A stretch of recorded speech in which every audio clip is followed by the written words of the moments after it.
नमस्कार. आज सर्वांचं नर्सिंग गुरुकिलीमध्ये स्वागत आहे आणि आजच्या व्हिडिओमध्ये जे आहेत ते कसे लिहायचे आहेत. ठीक आहे. सो एम आणि ऑब्जेक्टिव्स जे आहेत ते खूपच उपयुक्त असे आहेत प्रत्येक नर्सिंग स्टुडंटसाठी, कारण प्रत्येक तुमची जे असाइनमेंट्स असते त्याच्यामध्ये तुम्हाला हे जे आहेत एम्स अँड ऑब्जेक्टिव्स ते तुम्हाला विचारतात.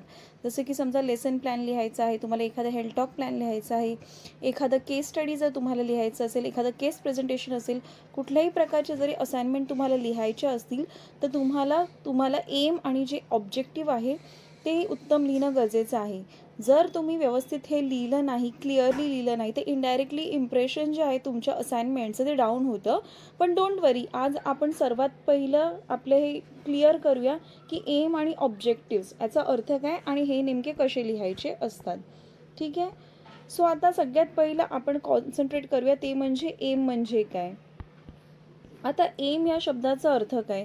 एम म्हणजे तुम्ही इन शॉर्ट लक्षात ठेवू शकता, जे तुमचं एंड गोल आहे, जे तुम्हाला साध्य करायचं आहे त्याला तुम्ही काय बोलता, एम बोलता. म्हणजे उदाहरण जर द्यायचं असेल तर मी तुम्हाला सांगू शकते की समजा तुम्हाला एखाद्या ठिकाणी काय करायचं आहे, तुम्हाला नेम लावायचं आहे, राईट. तुम्हाला एखाद्या ठिकाणी तुमचा निशाणा लावायचा आहे, तर तुम्हाला काय करायचं आहे, मध्यभागी हा निशाणा लावायचा आहे, बरोबर. जर तुम्हाला मध्यभागी इथे निशाणा लावायचा असेल तर तुमचा फोकस हा पूर्णपणे इथे असणं गरजेचं आहे.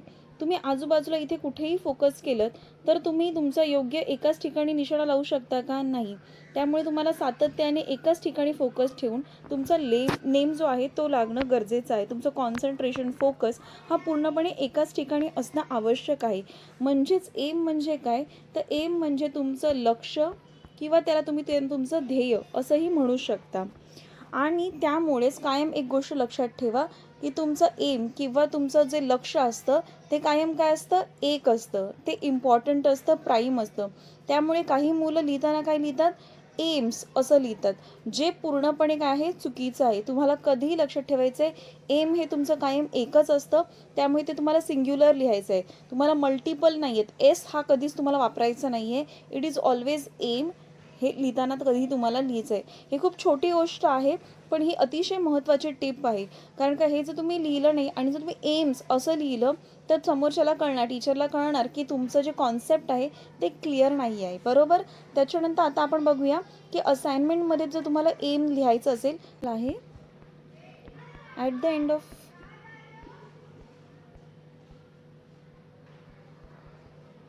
प्रोसिजर. आता मी इथे कुठलं एक्झाम्पल लिहित नाही, तुम्हाला जी कुठली प्रोसिजर लिहायची असेल किंवा प्रोसिजर तुम्ही दाखवणार असाल तुमच्या ग्रुपला, लेसन प्लॅन असेल, त्या प्रोसिजरचं नाव तुम्ही इथे लिहू शकता. So at the end of procedure the group will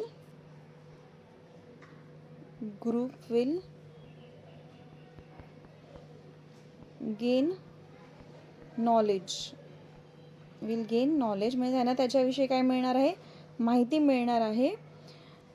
and gain knowledge regarding procedure किंवा गेन नॉलेज रिगार्डिंग प्रोसिजर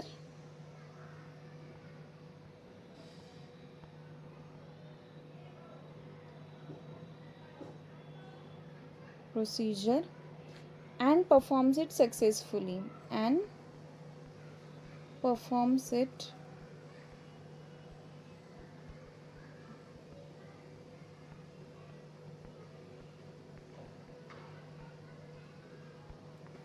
ठीक आहे. सो आता आपण काय बघितलं, आपण इथे स्टार्ट केलं होतं. सो ॲट द एंड म्हणजे काय की जेव्हा तुमची प्रोसिजर लिहून कंप्लीट होईल किंवा दाखवून प्रोसिजर म्हटलं तुम्ही काय करणार, डेमॉन्स्ट्रेशन करणार. सो ही प्रोसिजर तुमची झाल्यानंतर ग्रुप जो आहे त्या ग्रुपला काय मिळणार आहे, नॉलेज मिळणार आहे त्या प्रोसिजरमधून. आणि त्याशिवाय काय होणार आहे, तर परफॉर्म्स इट सक्सेसफुली किंवा तुम्ही लिहू शकता in fact performs it skillfully, right. कारण का आपल्याला माहिती आहे सक्सेसफुलीपेक्षा तुम्ही स्किलफुली जर लिहिला तर अजून ते चांगलं वाटेल. हा एकदम मोर ॲप्ट आपण शब्द वापरू शकतो. कारण म्हणजे तुम्ही ते अपेक्षा ठेवता की त्यांना नॉलेज मिळेल, त्यांना माहिती मिळेल आणि ही प्रोसिजर त्यांनी जर वेळोवेळी प्रॅक्टिस केली, बरोबर. स्किलसाठी तुम्हाला काय गरजेचं आहे, तर स्किलसाठी तुम्हाला प्रॅक्टिस जी आहे ती गरजेची आहे, बरोबर. सो तर त्यांनी वेळोवेळी प्रॅक्टिस केली तर ते स्किलफुली अर्थात कुशलतेने ही प्रोसिजर करू शकतात. तर अशाच प्रकारे तुम्हाला जर समजा एखादा हेल्थ टॉक द्यायचा आहे, एक्झाम्पल मी तुम्हाला देते, तुम्हाला द्यायचा आहे health talk prevention of water born diseases, बरोबर. तर याचं तुम्ही एम कसं लिहाल, याचं तुम्ही एम कसं लिहिणार आहे हे तुम्हाला एक प्रॅक्टिस म्हणून तुम्ही आत्ता हा व्हिडिओ पॉज करा आणि कॉमेंट सेक्शनमध्ये लिहा जेणेकरून मला कळेल की तुम्हाला एम कसे लिहायचे आहे हे कळलेलं आहे. ठीक आहे, पुन्हा एकदा पाहिजे तर मी स्क्रीनवर दाखवते, हे तुम्ही बघू शकता. आणि अशाच प्रकारे तुम्हाला प्रिव्हेन्शन ऑफ वॉटरबॉर्न डिसीजेस यावर एम लिहायचं आहे. कॉमेंट सेक्शनमध्ये जाऊन लिहा तुमचं प्रॅक्टिस म्हणून. आणि जर व्यवस्थित योग्य असेल तर मी त्याला बरोबर म्हणेन, आणि जर चुकीचं असेल, काहीतरी गरजेचं असेल चेंज करणं, तर मी त्याच्यामध्ये योग्य जे करेक्शन्स आहेत ते करून देईन. सो आय होप की तुम्हाला कळलं असेल एम कसं लिहायचं. आता आपण पुढे काय बघणार आहोत, आता आपण पुढे बघणार आहोत ते म्हणजे ऑब्जेक्टिव्स. ठीक आहे, सो ऑब्जेक्टिव्स जे आहेत ते आपण बघणार आहोत. पण पुन्हा एकदा इथे सुद्धा कन्फ्युजन असतं की ऑब्जेक्टिव्स म्हणजे उद्दिष्टे जे आहेत ते ऑब्जेक्टिव्स असं लिहावं की ऑब्जेक्टिव्ह असं लिहावं. तर तुम्हाला काय वाटतं, ऑब्जेक्टिव्स असेल की ऑब्जेक्टिव्ह असेल? थोडंसं कन्फ्युजन आहे ना. ठीक आहे, आता आपण 1 मिनटात तुमचं कन्फ्युजन क्लिअर करू. मग असंच उदाहरण आपण घेऊ की समजा तुम्हाला एखादा एम लावायचा आहे, बरोबर. तुम्हाला एखाद्या सेंटर पॉईंटला एम जे आहे ते लावायचं आहे तुमचं, तर ह्याला तुम्ही बोलतात एम, बरोबर. मग आता तुम्हाला हे जर एम आहे, हे जर तुम्हाला तुमचं उद्दिष्ट साध्य करायचं आहे, तर त्यासाठी तुम्हाला रोज काय करायला लागेल? त्यासाठी समजा तुम्हाला आता एखाद्या ठिकाणी निशाणेबाजी करायची, तर तुम्हाला काय करायला लागेल? तुम्हाला त्या गोष्टीची 100% प्रॅक्टिस करायला लागेल. तुम्हाला रोज काय करायला लागेल? त्यासाठी तुमचा थोडासा वेळ काढावा लागेल, बरोबर. तुम्हाला प्रॅक्टिस करावी लागेल, थोडा वेळ काढावा लागेल. अजून काय करायला लागेल? तुम्हाला सतत त्या करायला ठेवावं लागेल, त्याचं रेग्युलरली तुम्हाला ही गोष्ट करावी लागेल. तुम्ही 1 दिवस करणार असं चालेल का? सो तुम्हाला रेग्युलरली करावी लागतील. म्हणजेच काय, तर अशा काही ठराविक गोष्टी आहेत 2-3, त्या तुम्हाला करत राहायला लागतील, जेणेकरून ह्या 2-3 गोष्टी अचीव केल्यानंतर ऑटोमॅटिकली तुमचं जे हे एम आहे हे तुमचं काय होईल? साध्य होईल. तर अशाच प्रकारे या छोट्या मोठ्या ज्या गोष्टी तुम्हाला कराव्या लागतील जेणेकरून तुमचं एम साध्य होईल, त्यालाच आपण काय म्हणतो? तर त्यालाच आपण म्हणतो तुमचे ऑब्जेक्टिव्ह. याचाच अर्थ काय? हे ऑब्जेक्टिव्स किती आहेत? 1, 2, 3. इथे मी 3 दिलेत एक्झाम्पल. तसं तुम्हाला 4-5 ऑब्जेक्टिव्स जे काय आहेत ते लिहावे लागतात. त्यामुळे कधीही तुम्हाला जेव्हा प्रश्न येतो ऑब्जेक्टिव्स की ऑब्जेक्टिव्ह, तर ऑब्जेक्टिव्स जे आहे ते तुम्हाला लिहावे लागतात, कारण ऑब्जेक्टिव्स जे आहेत ते काय असतात? खूप सारे असतात, मल्टिपल असतात, जेणेकरून तुमचं काय होईल? अल्टिमेटली तुमचं जे एम आहे ते तुम्हाला साध्य करता येईल. त्यामुळे कधीच तुम्ही कन्फ्यूज अजिबात होऊ नका, ऑब्जेक्टिव्ह असं लिहू नका. ठीक आहे, सो आय होप तुम्हाला क्लिअर झालं असेल की जेव्हा पण तुम्ही कधी असाइनमेंट लिहाल यापुढे, तेव्हा तुम्ही काय लिहिणार आहात? तुम्ही लिहिणार आहात एम अँड ऑब्जेक्टिव्स. ठीक आहे, आय होप की तुम्हाला हे इथे क्लिअर झालेलं असेल. आता दुसरा आणि महत्त्वाचा मुद्दा म्हणजे की ऑब्जेक्टिव्स कसे लिहावे. ठीक आहे, तर ऑब्जेक्टिव्स कसे लिहावे हा जो प्रश्न आहे हा खूप लोकांना पडतो की नेमकं आम्हाला ऑब्जेक्टिव्स जे आहेत ते कसे लिहायचे, आणि इथे जे आहे ते स्टुडंटची खूप सारी गल्लत होते. सो इथे मी तुम्हाला सांगू शकते की ऑब्जेक्टिव्स जे आहेत ते लिहिण्यासाठी शिक्षण क्षेत्रामध्ये तुमच्या काय म्हणतात ते ज्ञानाच्या आकलनाबाबत वर्गीकरणाविषयी एक सिद्धांत आहे तो मांडलेला आहे. आता तो सिद्धांत कोणी दिलेला आहे? तो सिद्धांत दिलेला आहे सर बेंजामिन ब्लूम यांनी. Sir Benjamin Bloom. आणि हे जे सर बेंजामिन ब्लूम आहेत हे अमेरिकेतले नावाजलेले असे अमेरिकन शास्त्रज्ञ होते. आणि ह्यांनीच 1956 साली काय केलं? ह्यांनी सन 1956 साली अशी माहिती दिली की तुम्हाला कॉग्निटिव्ह, अफेक्टिव्ह आणि सायकोमोटर, म्हणजेच कॉग्निटिव्ह, अफेक्टिव्ह आणि सायकोमोटर, सी फॉर कॉग्निटिव्ह, त्याच्यानंतर ए फॉर अफेक्टिव्ह आणि पी फॉर सायकोमोटर. ठीक आहे, सो त्यांनी काय सांगितलं की कॉग्निटिव्ह ह्याचा अर्थ तुमच्या ज्ञानात्मक, अफेक्टिव्ह म्हणजे भावनिक आणि सायकोमोटर म्हणजे क्रियात्मक, अशा 3 लेवलला सर्वव्यापी अशी त्यांनी संकल्पना दिली की ज्याला आपण ब्लूम्स टेक्झॉनॉमी असं म्हणतो. सो ही जी ब्लूम्स टेक्झॉनॉमी आहे ह्याचा विचार कायम लक्षात घेऊनच आपण काय करतो? आपण कधीही आपल्याला जेव्हा ऑब्जेक्टिव्स लिहायचे असतील तेव्हा आपण हे ऑब्जेक्टिव्स लिहितो. सो अशाच प्रकारे ही जी ब्लूम्स टेक्झॉनॉमी आहे ती कधी दिली होती सरांनी? तर सरांनी ती दिली होती सन 1956 मध्ये, राईट. मगाशी मी ज्याप्रमाणे तुम्हाला म्हणाली त्याप्रमाणे. परंतु कालांतराने म्हणजे सन 2001 साली त्यांचेच 2 विद्यार्थी होते ज्यांचं नाव आहे अँडरसन आणि दुसरा विद्यार्थी तो म्हणजे त्यांचा क्रॅथवॉल.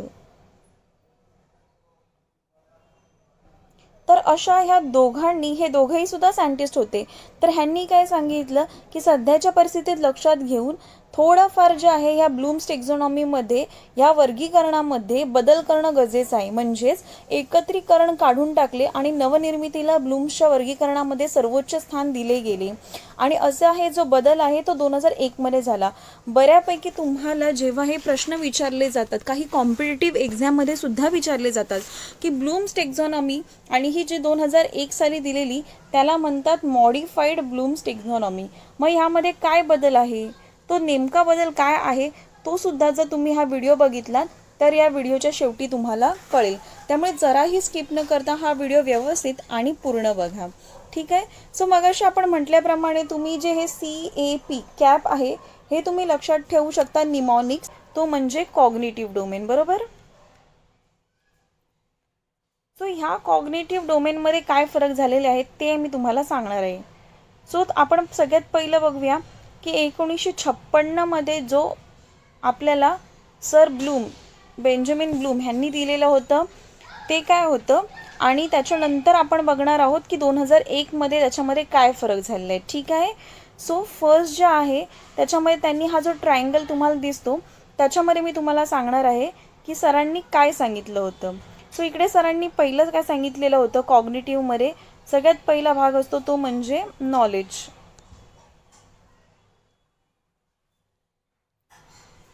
ठीक आहे. त्यांनी सांगितलं नॉलेज, त्यानंतर त्यांनी दिलेलं कॉम्प्रिहेन्शन,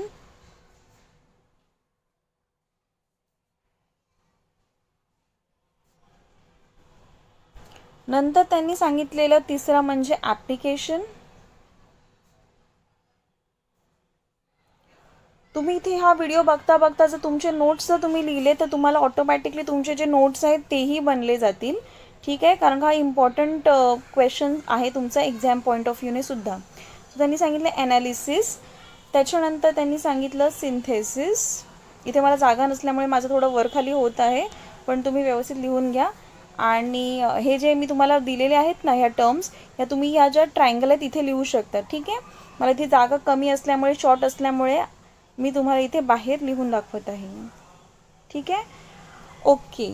सो अशा प्रकारे आपण बघू शकतो त्यांनी काय सांगितलं, सगळ्यात पहिल्यांदा नॉलेज म्हणजे ज्ञान एखाद्या गोष्टीचं, कॉम्प्रिहेन्शन म्हणजे अंडरस्टँडिंग, त्याच्यानंतर तुम्ही त्याचे ॲप्लिकेशन करता, त्यानंतर ती गोष्ट तुम्ही समजून घेता, ॲनालाइज करता, त्यानंतर काय करता तुम्ही ते गोष्ट सिंथेसिस याचा अर्थ काय, तर तुम्ही त्याचं विभागणी करून तुम्ही त्याला पुन्हा एकदा प्रत्येक गोष्टीचा एकमेकांशी अर्थ लावता आणि शेवटला तुमचं त्याचं इव्हॅल्युएशन करता. ही कॉन्सेप्ट सांगितली होती सर बेंजामिन ब्लूम ह्यांनी 1956 साली. आता आपण बघूया की ह्याच्यामध्ये महत्त्वपूर्ण जे बदल झाले आहेत 2001 साली ते नेमके काय आहे.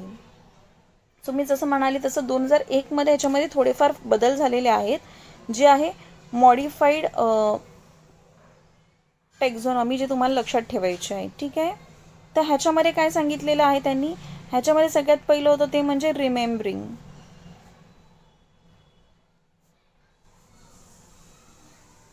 ठीक आहे. त्याच्यानंतर सेकंड काय सांगितलं होतं ते म्हणजे अंडरस्टँडिंग.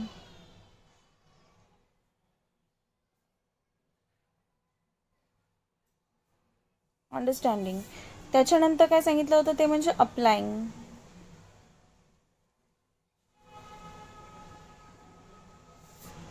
त्याच्यानंतर काय सांगितलं होतं ॲनालायझिंग.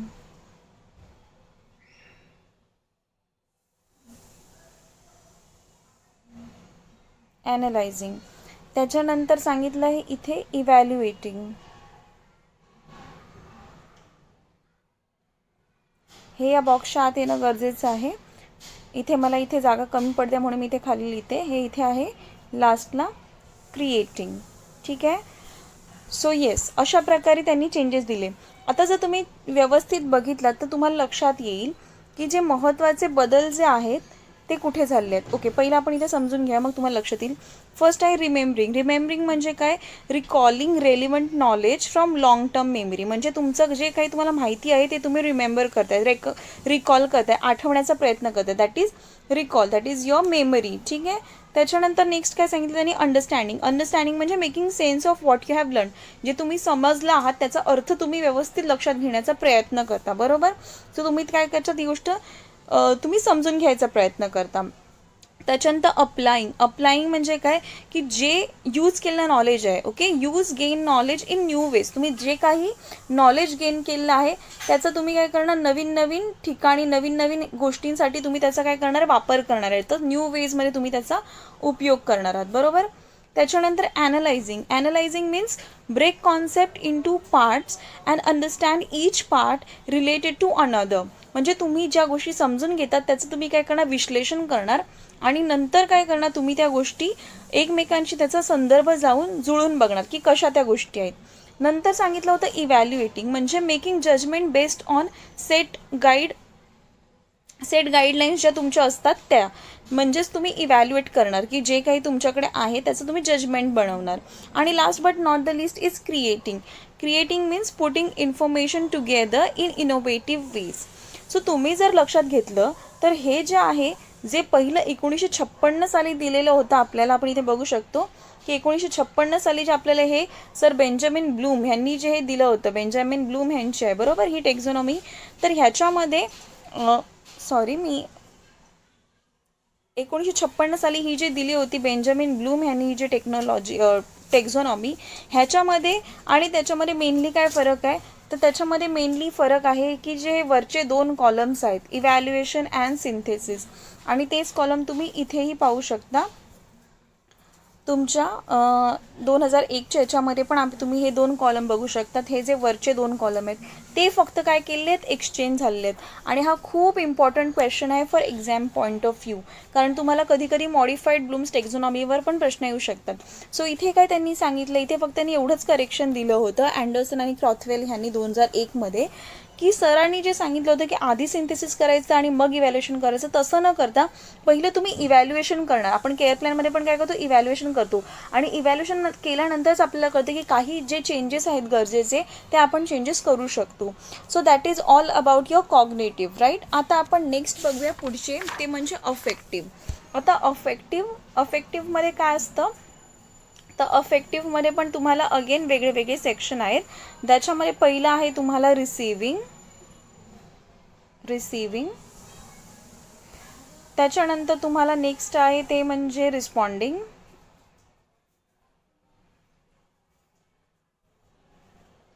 त्याच्यानंतर नेक्स्ट आहे तुम्हाला ते म्हणजे व्हॅल्युइंग. त्याच्यानंतर नेक्स्ट आहे एक रिसीव्ह केलं, रिस्पॉन्ड केलं, व्हॅल्युइंग केलं. त्याच्यानंतर आहे कॉन्सेप्च्युअलायझेशन.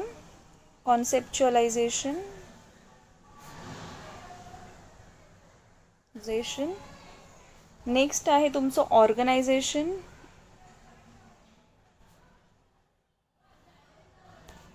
आणि लास्ट पॉइंट आहे तो तुमचा म्हणजे कॅरेक्टरायझेशन.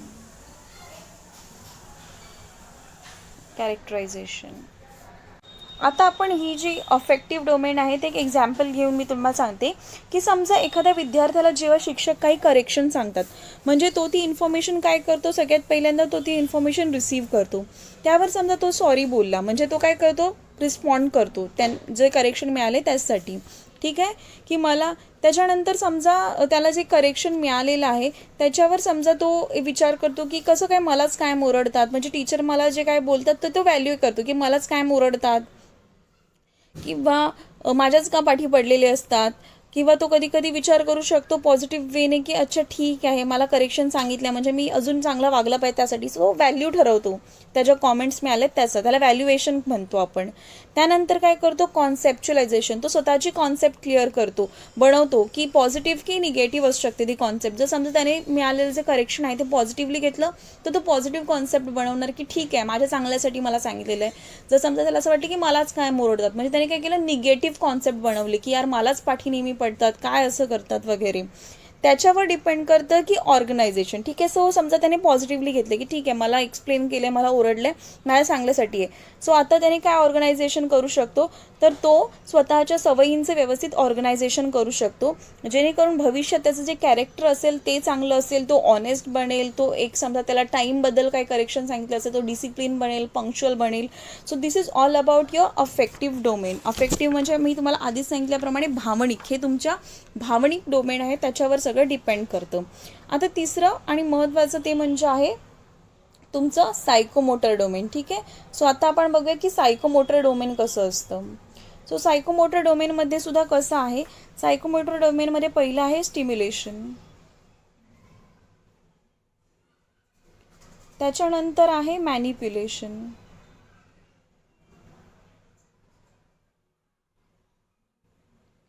नेक्स्ट आहे त्याच्यामध्ये ते म्हणजे कंट्रोल, नेक्स्ट आहे त्याच्यामध्ये कोऑर्डिनेशन,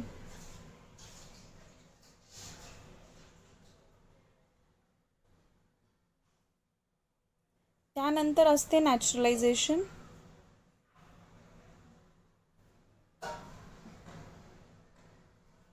आणि सगळ्यात लास्ट काय आहे, हॅबिट फॉर्मेशन. ठीक आहे.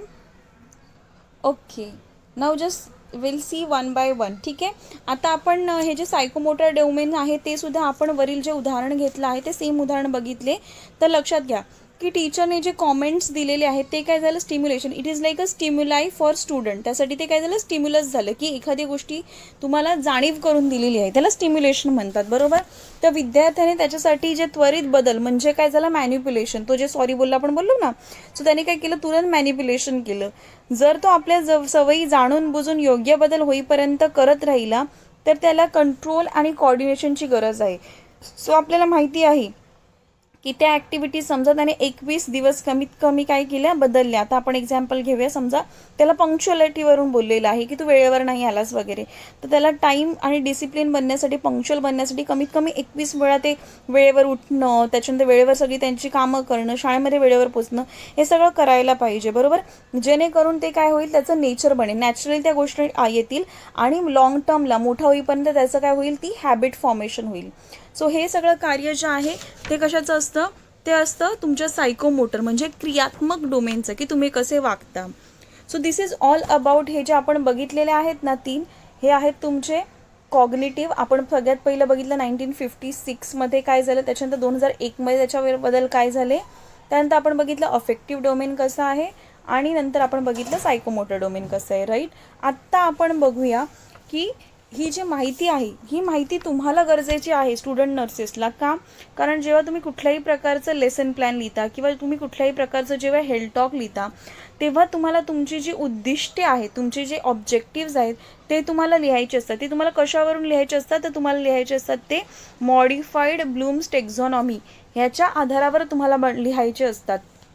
कारण आपण ह्या सगळ्या ज्या गोष्टी आहेत, स्पेशली जे कॉग्निटिव्ह डोमेन आहे, ह्या डोमेनच्या बेसिसवरच आपण जनरली काय करतो, आपले ऑब्जेक्टिव्स जे आहेत ते आपण लिहितो.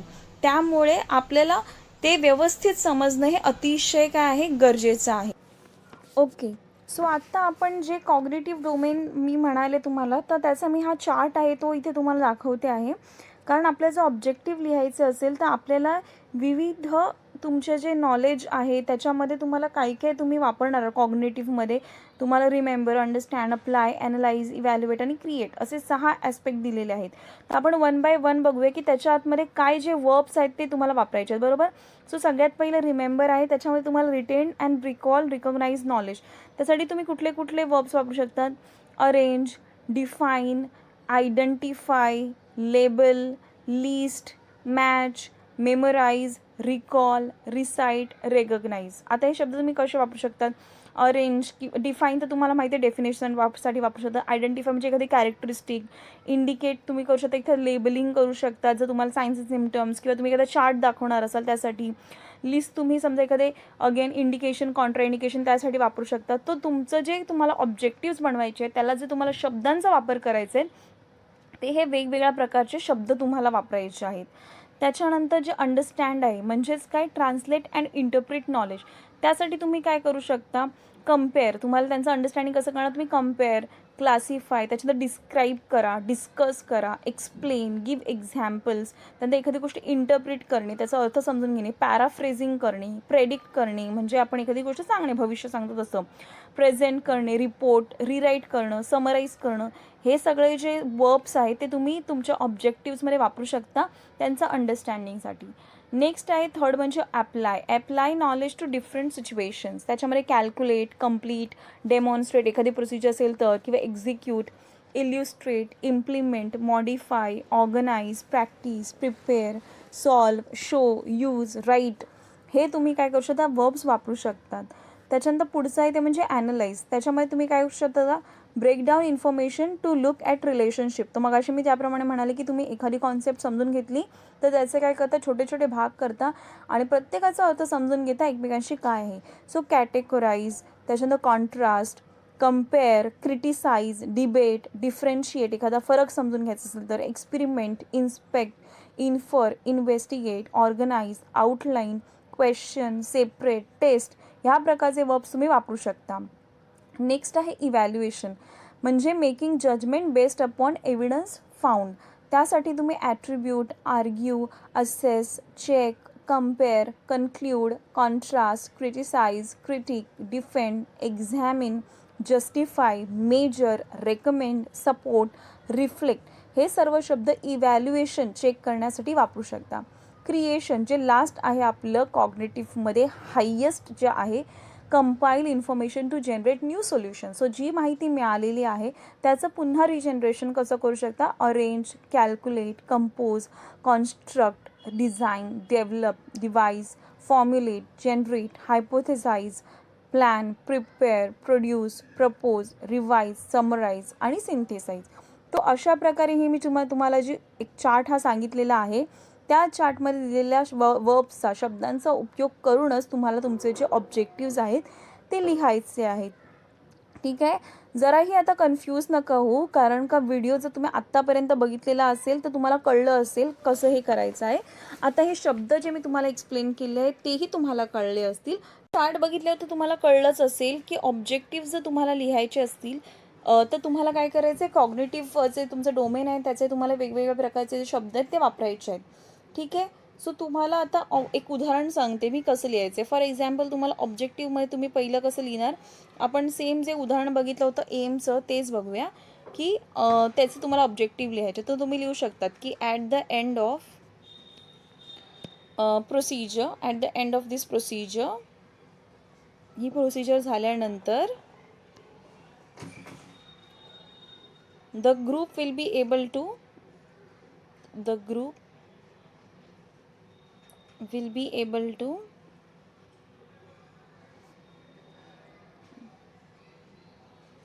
to dash. त्याच्यानंतर तुम्हाला काय करायचं आहे, तुम्हाला लिहायचे आहेत 1 by 1 तुमचे ऑब्जेक्टिव्स. फर्स्ट काय करू शकतात, डिफाईन, जे तुम्ही प्रोसिजर सांगणार असाल ते फॉर एक्झाम्पल. सेकंड तुम्ही काय करू शकता, लिस्ट इंडिकेशन. ठीक आहे, लिस्ट इंडिकेशन, जे काय त्या प्रोसिजरचे इंडिकेशन्स असतील ते. त्याच्यानंतर तुम्ही तिसरं काय लिहू शकता, तुम्ही लिहू शकता फॉर एक्झाम्पल एक्सप्लेन्स प्रोसिजर. ठीक आहे, एक्सप्लेन प्रोसिजर. सो अशा प्रकारे तुम्ही वेगवेगळ्या प्रकारचे शब्द आहेत ते सर्व वापरून तुम्ही लिहू शकता तुमचं जे ऑब्जेक्टिव्ज आहेत ते. ठीक आहे. मी तुम्हाला मगाशी चार्ट दाखवला त्याच्यामध्ये रिमेंबरिंग, त्याच्यानंतर आहे दुसरं अंडरस्टँडिंग, त्याच्यानंतर आहे अप्लाइंग. सो हे जे 3 आहेत ना, हे 3 तुम्ही बोलू शकता की मेन आहेत, ज्याच्यामध्ये जे वर्ब दिलेले आहेत ना त्याचा तुम्ही उपयोग करून मॅक्झिमम तुमचे जे ऑब्जेक्टिव्स आहेत ते ऑब्जेक्टिव्स काय करणार आहात तुम्ही लिहिणार आहात. ठीक आहे. आता हे तुम्हाला कितपर्यंत कळलं आहे हे जर समजून घ्यायचं असेल तर मला वाटतं त्यासाठी मगाशी जे आपण केलं आहे ना तशी आपण एक एक्सरसाइज करू. तुम्हाला मगाशी मी एक एक्झाम्पल दिलं होतं ज्याच्यावर तुम्हाला मी एम लिहायला सांगितलं, बरोबर. तुम्हाला ऑफ वॉटर बॉर्न डिसीजेस यावर तुम्हाला मी एम लिहायला सांगितलेलं, तर त्याच्यावरच तुम्ही काय करा, ऑब्जेक्टिव्स लिहा कॉमेंट सेक्शनमध्ये, म्हणजे तुम्हाला कळलं आहे की नाही कॉन्सेप्ट हे मला समजेल. आणि जर तुमचं काही करेक्शन असेल तर मी तुम्हाला ते करेक्शन करून देईन, बरोबर. सो मी आशा करते की आज जे आपण डिस्कस केलेलं आहे, बरोबर, आज आपण विविध मुद्दे डिस्कस केले आहेत. ते म्हणजे एम्स अँड ऑब्जेक्टिव्स कसं असावं, त्याच्यानंतर एम म्हणजे काय, आपण विविध प्रकारे बघितलेले आहे एक्झाम्पल घेऊन की काय कशाचा उपयोग व्यवस्थित होतो. ऑब्जेक्टिव्ज आणि ऑब्जेक्टिव्हमध्ये कन्फ्युजन ठेवू नका. त्याच्यानंतर ऑब्जेक्टिव्ज हे बेंजामिन ब्लूम ह्यांनी 1956मध्ये दिलं. त्याच्यानंतर मग त्याच्यामध्ये ठराविक 2001मध्ये जे काही बदल घडले. त्यानंतर नॉलेज त्याच्यानंतर तुमचं कॉग्नेटिव्ह, अफेक्टिव्ह आणि सायकोमोटर हे जे सेक्शन आहेत ते आपण बघितलं. असं आपण वेगवेगळ्या ज्या गोष्टी आहेत विविध, ह्या काय केलेल्या आहेत, डिस्कस केलेल्या आहेत. त्यामुळे ह्याच्यामध्ये तुम्हाला जर काही डाऊट असेल तर तुम्ही ते कॉमेंट सेक्शनमध्ये विचारू शकता. आणि जर तुम्हाला हा व्हिडिओ उपयोगी वाटला असेल तर व्हिडिओला नक्की लाईक करा. जर तुम्ही जुने सबस्क्रायबर असेल तर व्हिडिओ शेअर करा तुमच्या नवीन मित्रांना. आणि व्हिडिओवर नवीन असाल तर चॅनलला सबस्क्राईब करायला विसरू नका. सबस्क्रिप्शन आहे जे पूर्णपणे फ्री आहे, त्यामुळे नक्की चॅनलला सबस्क्राईब करा. विसरू नका की नर्सिंग गुरुकिल्ली जे आहे ज्याच्यामध्ये तुम्हाला महत्त्वपूर्ण जे व्हिडिओज आहेत तुमच्या एज्युकेशन रिलेटेड ते अगदी सोप्या भाषेत समजवून सांगितले जातात. आणि जेणेकरून तुम्ही त्याचा उपयोग जो आहे तो व्यवस्थित तुमच्या असाइनमेंट कंप्लीशनमध्ये, अभ्यासामध्ये करू शकता. त्यामुळे आजच्या व्हिडिओमध्ये इथेच थांबूया. पुढच्या व्हिडिओमध्ये नक्की भेटूया नर्सिंग गुरुकिल्लीमध्ये. तोपर्यंत धन्यवाद.